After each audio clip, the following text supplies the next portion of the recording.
como é que era o formato de uma conversão do passado de um crente? Vamos falar de 40, 50 anos atrás. O sujeito primeiro conhecia a mensagem, se convertia, ele ouvia uma pregação à la Billy Graham. Você tem que entregar a sua vida a Jesus. Ele era batizado.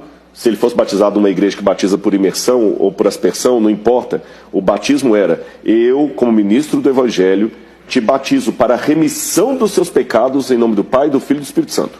Ok? Aí ele passava por um período de desassocialização. Por quê? Se toda sexta-feira à noite ele ia para o bar tomar uma cerveja com os colegas e jogar sinuca, agora ele não vai mais para o bar. Ele vai para a igreja. E esses colegas do bar falavam assim: o Zé agora é crente. Ridicularizavam. Ele mudava o jeito de vestir, que agora ele começava a botar um terno, que ele nunca botou terno para ir para a igreja. Ele mudava o jeito de vestir, a mulher dele mudava o jeito de vestir. Aí ele perde esses amigos. Ele vai para a igreja. A linguagem dele muda e ele começa a ser reassocializado na igreja. Aí a filha dele agora começa a namorar um menino da igreja. Ele mudou. O processo hoje é diferente. Nós temos um evangelho hoje que é um evangelho de serviço.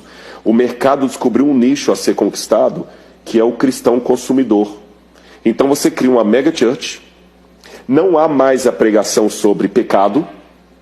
Aí o crente de hoje, ele quer ser cada vez menos sectário, menos minoria, menos incomodado. Ele quer uma religião mais personalizada, com um culto que o atraia, um culto coach, um culto que fala mais de autoajuda e não mais de pecado. Então, esse crente de hoje está assustado com esse Deus da Bíblia. E ele mal interpreta a palavra Deus é amor, e entende que Deus é amor, ele lê Deus é amor na linguagem de hoje. O que é ser amor hoje? Amor hoje é não proibir. Amor hoje é o amor que algumas emissoras de TV colocam nas novelas, nos seriados. É um amor que você não quer ter problemas sociais, você não quer mudar o seu jeito de vestir porque você virou crente. Então hoje acabou aquela época do cabelão, para mencionar os pentecostais, que você sabia a diferença de uma mulher crente e da não crente. Hoje não, a pessoa se torna crente e continua vestindo do mesmo jeito. E esse evangelho conservador é considerado fora de moda, ridículo. Hoje, se você faz uma fala um pouco mais dura sobre a sexualidade, você é homofóbico, você é antiquado. E é essa sociedade de hoje que pressiona nós pregadores a fazer perguntas ao texto bíblico. Mas se Deus é amor, por que ele destrói? Porque o pai hoje que é amor é aquele pai que, quando o filho bate o carro drogado e mata uma pessoa, ele vai lá, paga a fiança e tira o menino da cadeia. A ideia que nós temos de amor hoje é uma ideia distorcida. Então, antes de eu questionar por que um Deus de amor fez o que ele fez, eu tenho que perguntar o que realmente é amor. Será que amor é isso que nós, na nossa geração pós-moderna, estamos entendendo como amor? Lembre-se, você que está em casa. Jesus é o Cordeiro de Deus que tira o pecado do mundo. Mas, segundo Apocalipse, capítulo 6, existe a ira do Cordeiro. Deus também pode irar. Deus está mais interessado em salvar você do que uma mãe de tirar um filho de uma casa pegando fogo.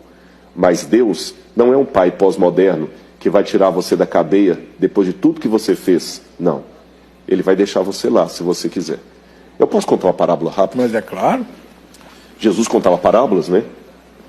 Dizem que uma vez um homem, na época do faroeste, cometeu um crime. E esse rapaz foi preso. Mas as pessoas da cidade ficaram com dó dele e escreveram para o governador implorando o perdão daquele rapaz para ele não ser morto, enforcado. O governador falou: acho que eu vou perdoar esse rapaz, mas eu quero conhecê-lo primeiro. O governador se disfarçou de pastor, colocou o clergyman de pastor aqui, colocou a carta do perdão dentro de uma Bíblia e chegou na cadeia e falou assim: jovem, eu tenho algo para você aqui. E ele começou a cuspir. Não quero saber de você. Sai daqui, senão eu vou bater em você. Calma, meu jovem. Eu tenho algo importante para você aqui dentro. Não quero saber. Cuspia, jogava coisas no pastor, que na verdade era o governador disfarçado. E o governador teve que ir embora, até por sua segurança própria. Quando ele saiu, o carcereiro chegou para aquele rapaz e falou assim: você é burro. Por quê? Aquele pastor que veio aqui não era um pastor, era o governador disfarçado. E dentro daquela Bíblia estava sua carta de perdão. No dia do julgamento, irmão Weber, deram as palavras para aquele homem no cadafalso da forca. E ele falou: eu quero dizer algo, principalmente para os mais jovens. Eu serei morto daqui a poucos minutos, mas eu não vou morrer por causa do crime que eu cometi. Eu vou morrer por causa do perdão que eu recusei. Uau! Você que está em casa, ninguém vai para o fogo de enxofre por causa dos pecados que cometeram. Ninguém. Porque se eu falar que as pessoas vão para o lago de fogo por causa do pecado, eu estou colocando na obra um poder que ela não tem. A obra não salva, mas a obra também não perde. O que faz a pessoa se perder não é o pecado que ela cometeu, foi a graça que ele recusou.